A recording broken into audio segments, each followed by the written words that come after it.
Good morning student. हमने last lecture में क्या देखा था? बूझो तो जाने यह देखा था और अल्प विराम यह देखा। तो आज हमें क्या देखना है मैं आपको बताती हूँ। देखो आज मैं पहले एक चित्र बताती हूँ, उसके बारे में आप लोग मुझे बताना है कि यह कौन है। ओके यस, मुझे चार्ट के द्वारा बताओ यह कौन है। चैटिंग करो, बताओ मुझे यह कौन है। यस, किसी को याद आ रहा है इनका फोटो देख के? बोलो कौन है यह। Yes Prathamesh, very good. Swami Vivekananda. कौन है यह?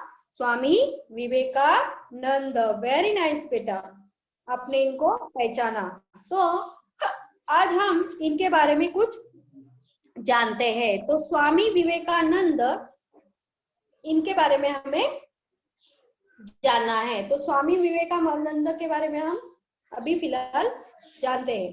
तो स्वामी विवेकानंद केवल एक सामाजिक सुधारक नहीं बल्कि एक शिक्षक भी थे। क्या थे वह? एक शिक्षक भी थे स्वामी विवेकानंद। हमें उनकी शिक्षक तो थे, लेकिन शिक्षक में उनको शिक्षा के और कैसे सोचना चाहिए, उनकी सोच थोड़ी अलग थी शिक्षा के माध्यम से। तो वो क्या सोचते थे शिक्षा के माध्यम से? देखो यह सोचते थे कि हमें ऐसे वर्तमान शिक्षा की आवश्यकता है जो समय के अनुकूल हो। बराबर है ना? समय में जैसे चेंजेस हो वैसी शिक्षा हमें लेनी चाहिए। शिक्षा वह है जिसके बल से लोगों को जीवन संग्राम के लिए समर्थ किया जा सके। बराबर है? और उन्होंने और क्या कहा है? शिक्षा का मतलब अपने दिमाग में सूचनाओं और जानकारियों को भरना नहीं है, बल्कि जानकारियों को सही उपयोग करना ही शिक्षा है। देखो कितने अच्छे से कहा यहाँ पे उन्होंने कि शिक्षा मतलब क्या है।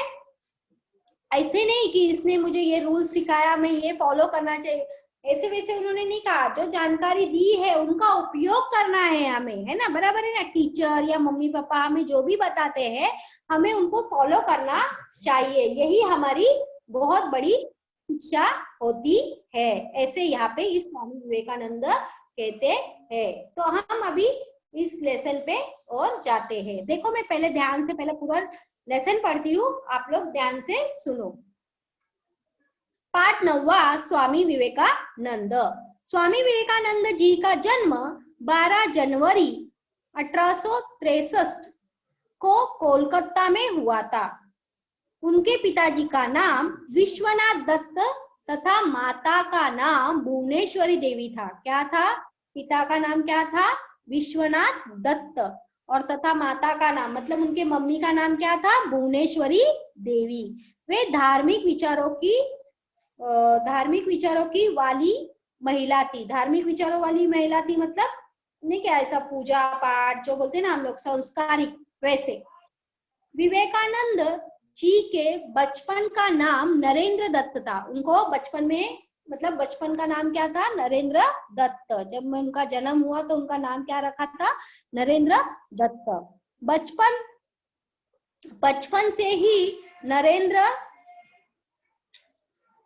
से ही नरेंद्र को उनकी माँ रामायण तथा महाभारत की कहानियां सुनाती थी। देखो हमारी दादी या हमारी मम्मी भी कभी कभी हमें कुछ कुछ कहानियां बताते हैं ना, उसी तरह इस स्वामी विवेकानंद जी की जो मम्मी है उन्होंने क्या किया है यहाँ पे?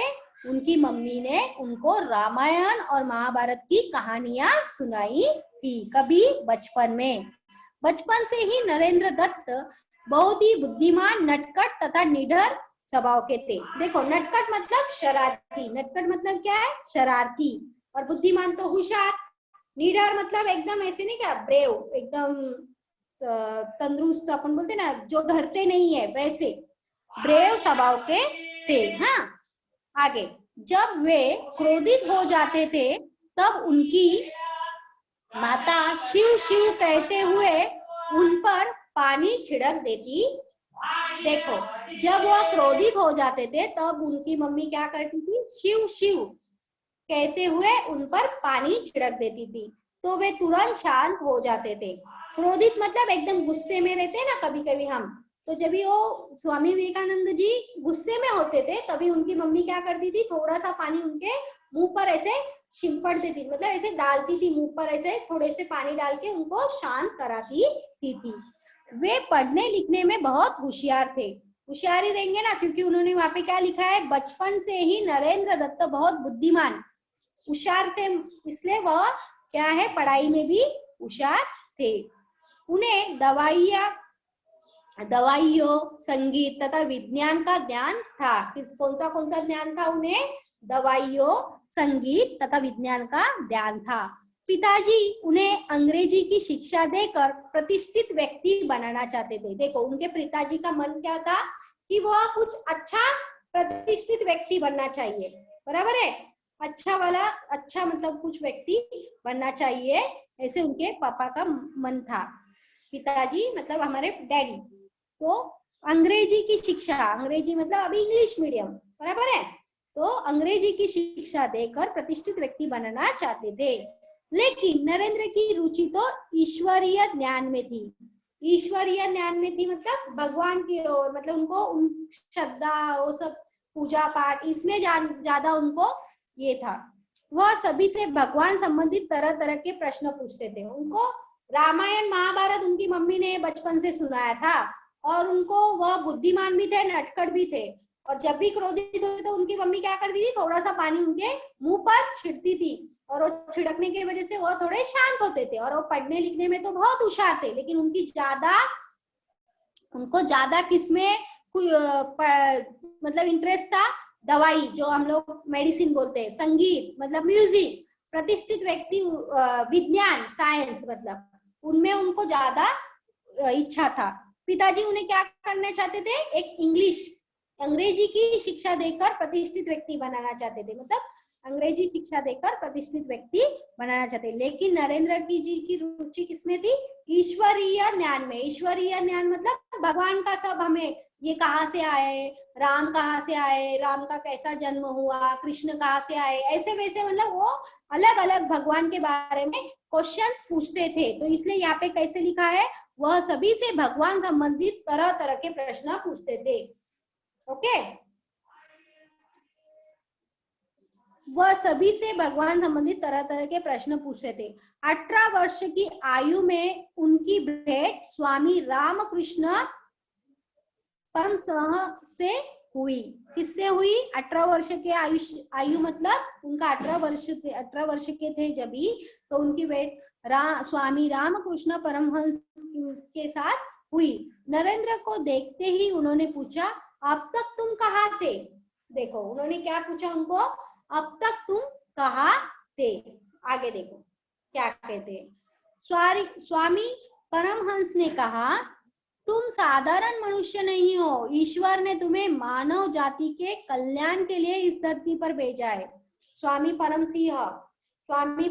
परमहंस ने किसे कहा? स्वामी विवेकानंद से कहा कि तुम साधारण मनुष्य नहीं हो, ईश्वर ने तुम्हें मानव जाति के कल्याण के लिए इस धरती पर भेजा है। काय के लिए भेजा है?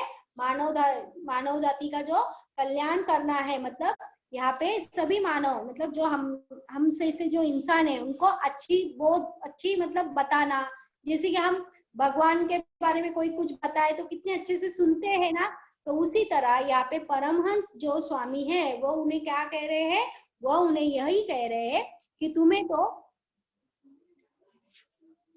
साधारण मनुष्य नहीं हो, तुम साधारण मनुष्य नहीं हो, ईश्वर ने तुम्हें मानव जाति के कल्याण के लिए इस धरती पर, मानव जाति के कल्याण मतलब हम जैसे लोगों का कुछ अच्छी बातें बताकर उनका अच्छा कुछ करना।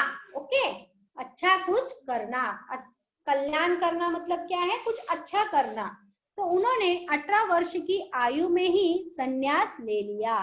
संन्यास लेना मतलब वो लोग जो ऐसे रहते हैं, स्वामी लोग जो शादी नहीं करते हैं, अपने ही मतलब अलग अलग पढ़ाई के लिए उन लोग अपना टाइम देते हैं, संन्यास। उनका नाम विवेकानंद पड़ गया। जब भी उन्होंने 18 वर्ष आयु में संन्यास लिया तो तभी वो क्या बन गए, उनका नाम विवेकानंद पड़ गया। 2 वर्ष के अध्ययन तथा तपस्या के बाद वे भारत की यात्रा पर निकल पड़े। देखो 2 वर्ष अध्ययन व तपस्या, जो तपस्या करने के लिए मतलब भगवान का नाम जपते रहते हैं ना, वैसा काम उन्होंने किया और वो कहाँ पर चले पड़े, वो कहाँ पर निकल पड़े, भारत की यात्रा के लिए निकल पड़े। उन्होंने बहुत कम आयु में ही बड़े बड़े सम्मेलनों में भाग लिया था। बड़े बड़े सम्मेलन मतलब ऐसे जो हम कहते हैं ना, जैसे रहते मतलब हाँ ये सभा वो सभा ऐसे कहते हैं ना, वैसे अच्छे अच्छे काम करने वाले लोग, जो नेता लोग रहते वैसे, जैसे कि अम्बेडकर ने भी देखो, डॉक्टर अम्बेडकर साहब ने भी कितने अच्छे अच्छे काम किए, तो उसी तरह इस स्वामी विवेकानंद ने भी ऐसे कुछ छोटी उम्र में ही बड़े बड़े सम्मेलनों में भाग लिया था। मतलब हाँ मैं इन लोगों को मैं समझाऊंगा, इनको मैं अच्छे से करूंगा, ऐसे सम्मेलन मतलब लीडर लोग कैसे जैसे वैसे टाइप में। ओके, वे अमेरिका तथा इंग्लैंड में 4 वर्ष तक रहे। देखो बड़े बड़े सम्मेलन में भाग लेना और अमेरिका और इंग्लैंड में भी जाके उन्होंने क्या किया, 4 वर्ष तक रहे। उन्होंने वहां का भी अभ्यास किया कि यहाँ के लोग कैसे रहते हैं, यहाँ के लोग क्या मानते हैं, फिर हमारे भारत लोग को हमने क्या सिखाना चाहिए, भारत लोग में क्या बदलाव लाना चाहिए, यह सब बड़े बड़े सम्मेलन में जाके वह भाग लेते थे। मतलब कुछ अलग करके दिखाना है उनको, अलग बनना है, लोगों की मदद करना है और लोगों का कल्याण करना है इसके लिए। तो आगे देखो वह क्या लिख रहे हैं कि वहां उन्होंने अपने लेखों तथा भाषणों से हिंदू धर्म का प्रचार किया। देखो वह अमेरिका और इंग्लैंड में जाके क्या कर रहे हैं, हमारी जो व्याख्यान मतलब हमारी भाषा है, हमारा जो हिंदू धर्म का जो प्रचार है वो वहां पे भी स्थापित करना चाहते थे। मतलब हिंदू धर्म का जो, हिंदू धर्म में हमारे क्या क्या हम लोग मतलब फॉलो करते हैं, हम मंदिर जाते हैं या फिर हम हमारे घर में मतलब कौन सी त्योहारें बनाते हैं, पूजा कैसे करते हैं, हिंदू धर्म में जो जो होता है वह वहाँ उन्होंने अपने लेखों तथा भाषणों से हिंदू धर्म का मतलब वह भाषण भी करते थे, व्याख्यान बताते थे। ओके, और उन्होंने क्या किया, वह इंग्लैंड और अमेरिका में भी बताया, इंग्लैंड और अमेरिका में बता के उन्होंने हमारे हिंदू धर्म का प्रचार किया। ओके, आगे पढ़ दे। स्वदेश वापस आकर उन्होंने कोलकाता में रामकृष्ण मिशन की स्थापना की। देखो उनको तो ईश्वरीय मतलब भगवान पे ज्यादा ही भरोसा था और वो ज्यादा करके भगवान में ही उनको क्या बोलते हैं हम लोग इंटरेस्ट, मतलब बहुत उनको उसी में अच्छा लगता था। तो वह उन्होंने लेकिन क्या किया, कहाँ पे, कोलकाता में क्या किया, रामकृष्ण मिशन की स्थापना की। रामकृष्ण मिशन मतलब एक रामकृष्ण भगवान का मंदिर भी किया और उनको रामकृष्ण मिशन ऐसे नाम देकर उन्होंने क्या किया, कोलकाता में उसकी स्थापना की। उनकी ख्याति भारत में ही नहीं विदेशों में भी फैल गई। क्यों फैल गई, इसलिए कई विदेशी धर्म संगठन उन्होंने व्याख्यान देने के लिए बुलाते थे। व्याख्यान देने मतलब भाषण। देखो स्वामी विवेकानंद इतने बाहर गांव जाके मतलब अमेरिका इंग्लैंड में उन्होंने हमारे हिंदू धर्म के बारे में बताया। और अमेरिका इंग्लैंड में क्या हमारे लोग नहीं रहते, क्या रहते हैं, यहाँ से जाके कोई कोई वहां पे भी शिफ्ट होता है ना, तो उन सभी को उसका इतना अच्छा लगा बोलना। व्याख्यान मतलब भाषण, उनका जो बोलने का रहता है, जो भगवान के धर्म के बारे में, भगवान के बारे में, हमें कैसे रहना चाहिए, क्या करना चाहिए, यह सब विदेशी लोग को क्या लगा, अच्छा लगने लगा। तो वह क्या करने लगे, इस स्वामी विवेकानंद को बुलाने लगे। कहाँ बुलाने लगे, बाहर गांव में, विदेशियों में मतलब हमारे देश छोड़कर, समझा, भारत देश छोड़कर उसको विदेशी करते। ओके, तो विदेशी धर्म के संगठन ने उन्हें व्याख्यान देने के लिए बुलाते थे। व्याख्यान मतलब क्या है, भाषण, भगवान के बारे में कुछ अच्छी अच्छी बातें, हमें कैसे रहना चाहिए, हमें क्या करना चाहिए, यह सब चीजें स्वामी विवेकानंद से उनको सुनना चाहते थे। तो उनको वह चीज बहुत अच्छी लगती थी, इसलिए वह क्या कर रहे थे, उन्हें व्याख्यान के लिए, व्याख्यान मतलब भाषण देने के लिए बुलाते थे। जब वे गुजरात में थे उन्हें शिकागो में होने वाले धार्मिक सम्मेलन के बारे में पता चला। शिकागो में क्या हो गया था, धार्मिक सम्मेलन के बारे में उनको पता चला। इसमें भाग लेने के लिए शिकागो पहुंचे। उनके भाषण के आरंभिक शब्द इस प्रकार थे। देखो, स्वामी विवेकानंद कहाँ गए, गुजरात में, लेकिन एक शिकागो गांव है। ओके, शिकागो में क्या हो रहा था, धार्मिक सम्मेलन हो रहा था। धार्मिक सम्मेलन में क्या हो रहा था, धार्मिक सम्मेलन में एक बारे में उनको कुछ पता चला और वो वहां पे पार्टिसिपेंट लेने के लिए, मतलब उसमें वहां पे भी कुछ भाषण बताने के लिए गए। तो उन्होंने क्या कहा, मेरे अमेरिका भाइयों तथा बहनों, इन शब्दों का प्रभाव ऐसा पड़ा कि सभी उनका आदर करने लगे। देखो, अमेरिका में उनका ना कोई पहचान वाला है ना कोई रिश्तेदार है, लेकिन तो भी उन्होंने भाषण में ऐसा उच्चार किया, ऐसी बात कही कि उससे सभी को उनपे आदर आ गया, मतलब अच्छा लगा कि इन्होंने हमको हमारा भाई माना। तो वो क्या कहने लगे, वहां पे यह शब्द कहा उन्होंने कि मेरे अमेरिका के भाइयों तथा बहनों, मतलब जो लेडीज है उनको बहन कहा और जो जेंट्स है उनको सभी को क्या कहा, भाई। ओके, तो इन सभी को उन्होंने वहां पे ऐसे कहा किसमें कहा, भाषण में कहा। कहाँ पे कहा, शिकागो, इस गांव में। शिकागो कहाँ पे है, गुजरात में। ठीक है, ध्यान से सुनो, मैं फिर से बताती हूँ। उन्होंने गुजरात में गए थे, उन्होंने शिकागो में होने वाले धार्मिक सम्मेलन में एक भाषण में क्या कहा कि मेरे अमेरिका के भाइयों तथा बहनों, इन शब्दों का प्रभाव उनपे इतना अच्छे से पड़ा कि सभी को बहुत अच्छा लगा और सभी उनका आदर करने लगे, मतलब उनकी वाह करने लगे, उनको रिस्पेक्ट देने लगे। बीमारी के कारण 4 जुलाई 1902 की रात उनका निधन हो गया। देखो, वो गुजर गए। कब गुजर गए, कुछ बीमारी हो गई उनको, तो वो 4 जुलाई 1902 की रात में उनका निधन हो गया। एक दार्शनिक मार्गदर्शक हमेशा के लिए चीर निद्रा में लीन हो गए। चीर निद्रा मतलब क्या है, सदा के लिए सो जाना, मतलब मौत हो जाना, उनकी मौत हो जाना। चीर निद्रा मतलब सदा के लिए सो जाना। इंसान सदा के लिए कभी सोता है, जब उसकी मृत्यु होती है, बराबर है ना। तो उसने कहा गया यहाँ पे हिंदी में, चीर निद्रा में लीन हो गए। चीर निद्रा में लीन होना मतलब क्या है, सदा के लिए सो जाना, मतलब उनकी क्या हो गई, मृत्यु हो गई। और अपने कार्यों से वे सदा के लिए अमर हो गए। बराबर है, उन्होंने इतने अच्छे अच्छे कार्य किए।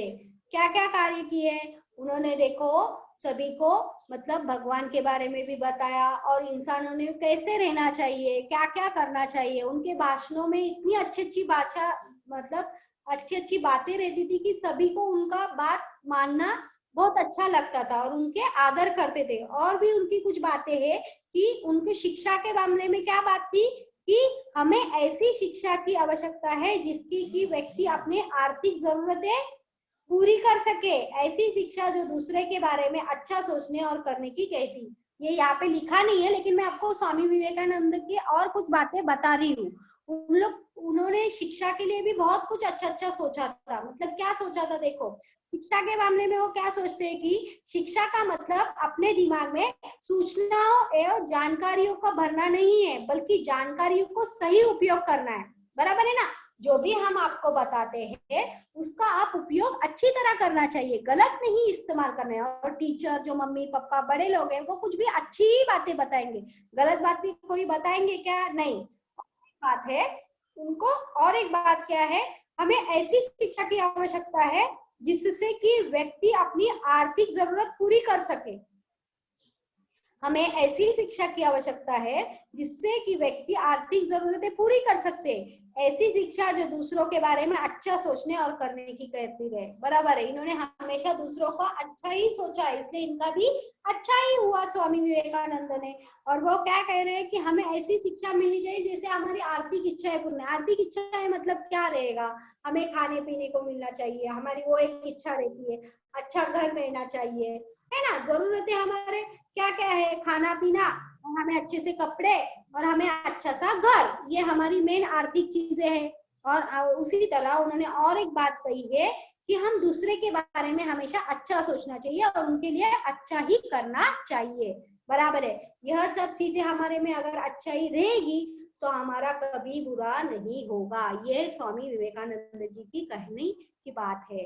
कितने अच्छे से कहा है, देखो। बराबर है, हम कभी दूसरे के बारे में गलत नहीं सोचना चाहिए। अगर हमने गलत सोचा तो हमारा भी कभी ना कभी गलत होता है, इतना याद रखो। इसके लिए कभी किसी के बारे में गलत सोचने का नहीं। आपसे जितना हो सके आप उनको हेल्प करो, लेकिन उनका बुरा मत सोचो। ओके, तो यह इस लेसन से हमें कितना अच्छे बोध मिले। मैं फिर से पढ़ती हूँ, आप ध्यान से सुनो, फिर हम इसका एक वीडियो देखते हैं। ओके, ध्यान से सुनो। स्वामी विवेकानंद जी का जन्म 12 जनवरी 1863 में को कोलकाता में हुआ था। कहाँ हुआ था? कोलकाता में। उनके पिताजी का नाम विश्वनाथ दत्त तथा माता का नाम भुवनेश्वरी देवी था। वे धार्मिक विचारों वाली महिला थी। धार्मिक विचारों वाली महिला थी। विवेकानंद जी के बचपन का नाम नरेंद्र दत्त था। क्या था? नरेंद्र दत्त। बचपन से ही नरेंद्र को उनकी माँ क्या बताती थी? रामायण और महाभारत की कहानियां सुनाती थी। बचपन से ही नरेंद्र दत्त बहुत ही बुद्धिमान, नटखट तथा निडर स्वभाव के थे। जब वे क्रोधित हो जाते थे तब उनकी माता क्या करती थी? शिव शिव कहते हुए उन पर पानी छिड़क देती थी, तो वे तुरंत शांत हो जाते थे। वे पढ़ने लिखने में बहुत होशियार थे। उन्हें दवाइयों, संगीत तथा विज्ञान का ज्ञान था। पिताजी उन्हें अंग्रेजी की शिक्षा देकर प्रतिष्ठित व्यक्ति बनाना चाहते थे, लेकिन नरेंद्र की रुचि तो ईश्वरीय ज्ञान में ही थी। वह सभी से भगवान संबंधित तरह तरह के प्रश्न पूछते थे।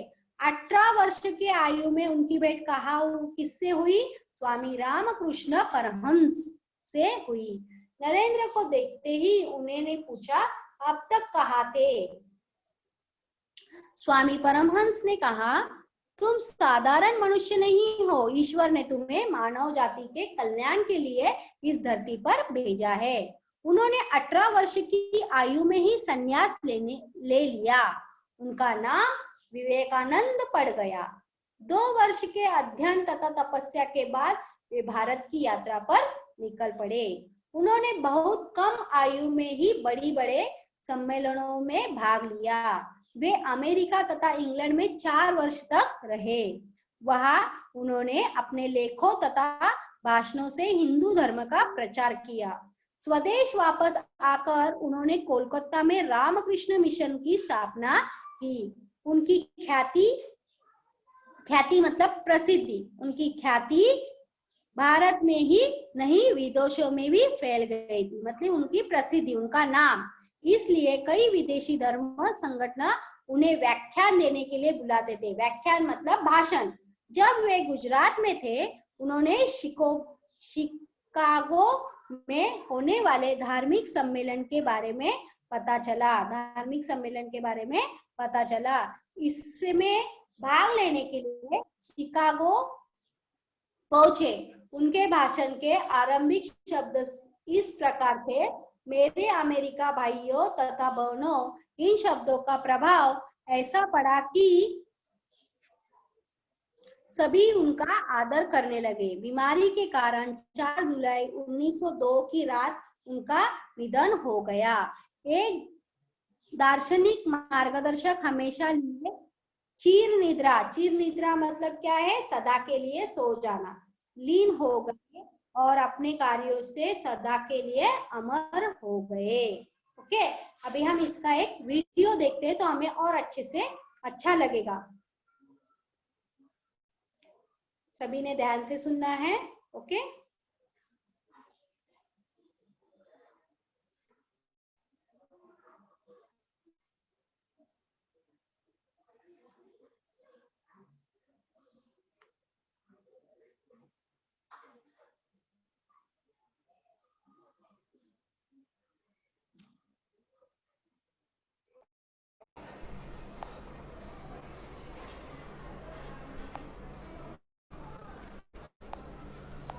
रामकृष्ण मिशन की स्थापना की। उन्होंने देश के युवाओं में प्रगति करने के लिए नया जोश। हमारा चैनल सब्सक्राइब नहीं किया हो तो इसे प्लीज सब्सक्राइब कर लें।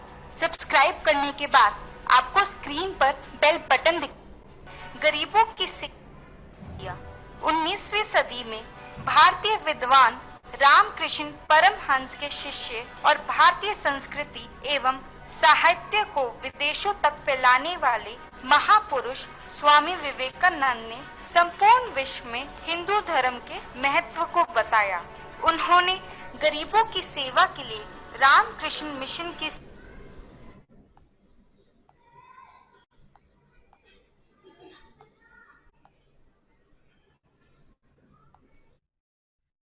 स्थापना की।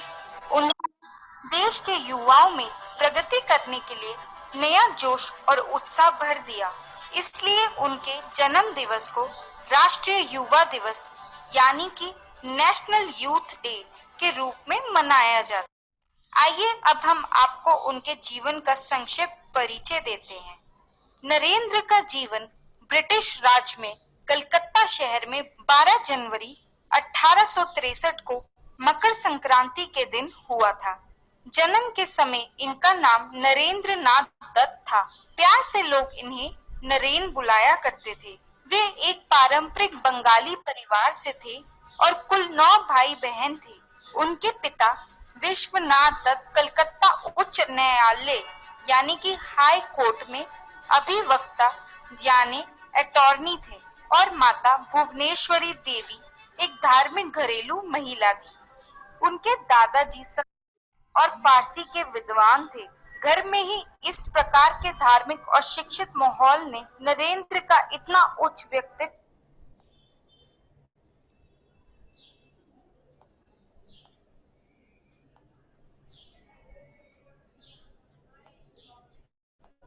बनाया। चलिए दोस्तों, अब स्वामी जी का बचपन और उससे जुड़े कुछ किस्सों को जानें।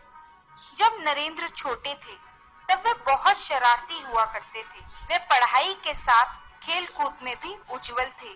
उन्होंने संगीत में गायन और वाद्य यंत्रों को बजाने की शिक्षा। बहुत ही कम उम्र से वे ध्यान यानी मेडिटेशन भी किया करते थे।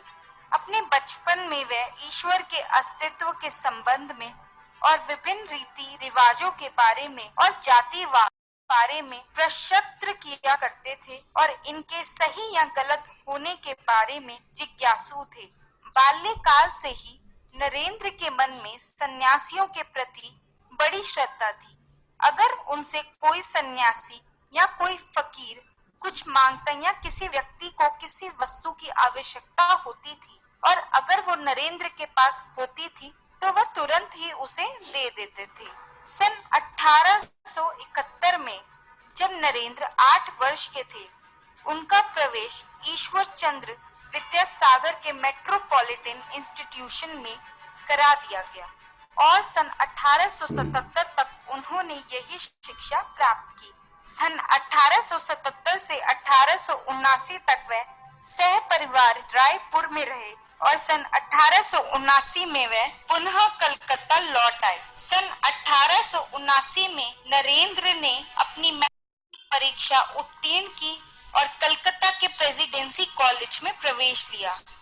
एक साल बाद उन्होंने कलकत्ता के स्कॉटिश चर्च कॉलेज में दाखिला लिया और फिलॉसफी पढ़ना प्रारंभ।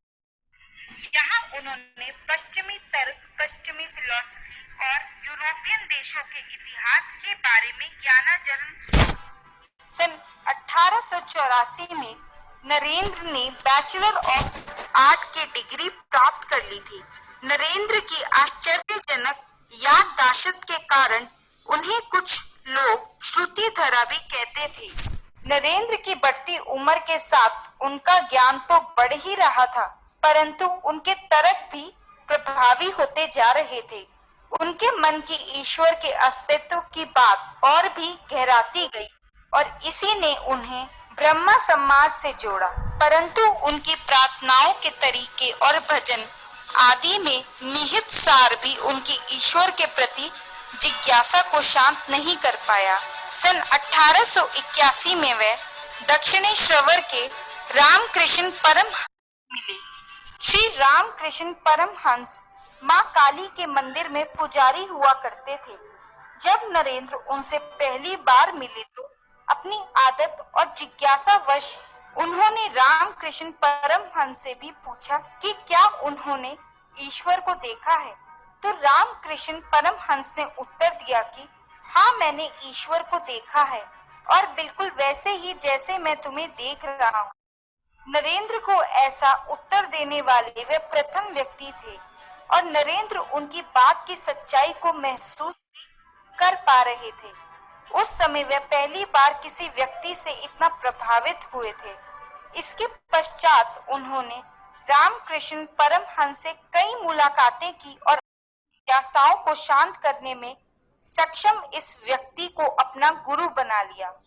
सन 1886 में रामकृष्ण परमहंस की मृत्यु हो गई।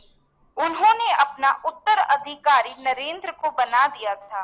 सन 1890 में नरेंद्र ने लंबी यात्राएं की। उन्होंने लगभग पूरे देश में भ्रमण किया। अपनी यात्राओं के दौरान वे वाराणसी, अयोध्या, आगरा, वृंदावन और अलवर आदि स्थानों पर गए और इसी दौरान उनका नामकरण हुआ स्वामी विवेकानंद के रूप में। ये नाम उन्हें खेतरी के महाराज ने दिया था। इस यात्रा के दौरान वे राजाओं के महल में भी रुके और गरीब लोगों के झोपड़ी में भी। इससे उन्हें भारत के विभिन्न क्षेत्रों और वहां निवास करने वाले लोगों के संबंध में पर्याप्त जानकारी मिली। उन्हें समाज, जात पात के नाम पर फैली शाही के बारे में जानकारी मिली और इस सब से अंततः उन्हें ये समझ आया कि यदि उन्हें एक विकसित भारत का निर्माण करना है तो उन्हें इन बुराइयों को खत्म करना होगा। अपनी यात्रा के दौरान स्वामी विवेकानंद के साथ उनका करम कुंडल, उनका स्टाफ और 2 किताबें श्रीमद् भगवत गीता और दी इमिटेशन क्रिस्ट हमेशा साथ रहती थी। इस भ्रमण के दौरान उन्होंने भिक्षा भी मांगी। सन 1893 में स्वामी विवेकानंद अमेरिका के शिकागो शहर पहुंचे। यहाँ संपूर्ण विश्व के धर्मों का सम्मेलन आयोजित किया गया था। इस सम्मेलन में एक स्थान पर सभी धर्म गुरुओं ने अपने अपने धर्म की पुस्तकें रखी थी। वहाँ हमारे देश के धर्म के वर्ग रखी गई एक छोटी सी किताब थी, श्रीमद् भगवत गीता, जिसका कुछ लोग मजाक बना रहे थे। परंतु जैसे ही स्वामी विवेकानंद की बारी आई और उन्होंने अपना भाषण देने की शुरुआत की, वैसे ही सारा हॉल तालियों की आवाज से गूंज उठा, क्योंकि स्वामी विवेकानंद के द्वारा अपने भाषण की शुरुआत में कहे गए वे शब्द थे, मेरे अमेरिकी भाइयों और बहनों। इसके बाद उनके द्वारा किए गए धर्म के वर्णन से भी लोग अभिभूत हो गए और हमारी धार्मिक किताब श्रीमद् भगवत गीता का सभी ने लोहा माना।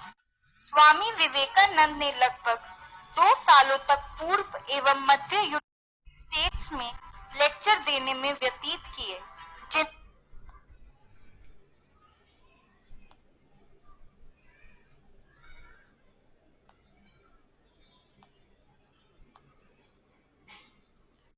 तो हमने यहाँ पे देखा स्वामी विवेकानंद के बारे में। मैंने आपको अभी थोड़ा वीडियो में शॉर्ट में बताया। तो शिकागो, ये अमेरिका में यहाँ पे लिखा गया, बोला गया है, ठीक है।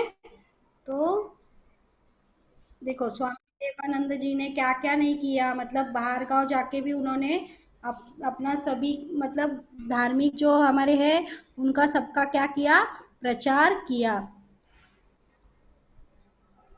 धार्मिक सम्मेलन अभी हमने इसमें सीखा था, सर नो। तो अब अभी या इसमें कुछ आपको शब्द आए हैं जो आपको यहाँ पे लिखना है।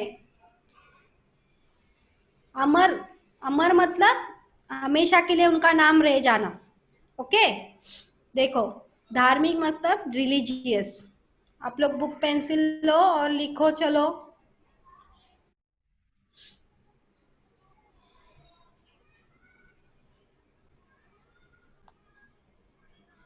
स्टार्ट करो। रिलीजियस धार्मिक, नीडर मतलब ब्रेव, नटखट नॉटी, नटखट और कैसे थे, नीडर स्वभाव के थे ना स्वामी विवेकानंद जी। नटखट नॉटी, स्वभाव मतलब उनका नेचर।